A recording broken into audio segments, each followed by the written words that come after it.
Esme by Hector Hugh Munro.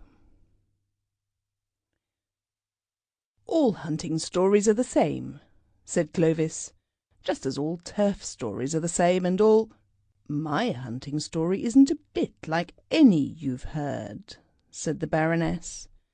"It happened quite a while ago, when I was about 23. I wasn't living apart from my husband then. You see, neither of us could afford to make the other a separate allowance. In spite of everything that proverbs may say, poverty keeps together more homes than it breaks up. But we always hunted with different packs. All this has nothing to do with the story." "We haven't arrived at the meet yet. I suppose there was a meet," said Clovis. "Of course there was a meet," said the Baroness. "All the usual crowd were there, especially Constance Broddle. Constance is one of those strapping florid girls that goes so well with autumn scenery or Christmas decorations in church. I feel a presentiment that something dreadful is going to happen," she said to me. "Am I looking pale?" She was looking about as pale as a beetroot that has suddenly heard bad news. "You're looking nicer than usual," I said, "but that's so easy for you." Before she had got the right bearings of this remark, we had settled down to business.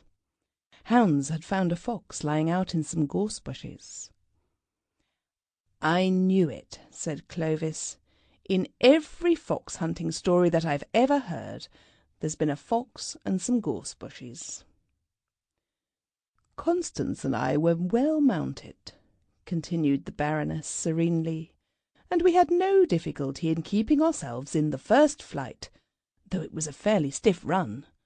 Towards the finish, however, we must have held rather too independent a line, for we lost the hounds and found ourselves plodding aimlessly along, miles away from anywhere. It was fairly exasperating, and my temper was beginning to let itself go by inches, when on pushing our way through an accommodating hedge, we were gladdened by the sight of hounds in full cry in a hollow just beneath us. 'There they go!' cried Constance, and then added in a gasp, 'In heaven's name, what are they hunting?' It was certainly no mortal fox. It stood more than twice as high, had a short, ugly head, and an enormous thick neck. Sample complete. Ready to continue?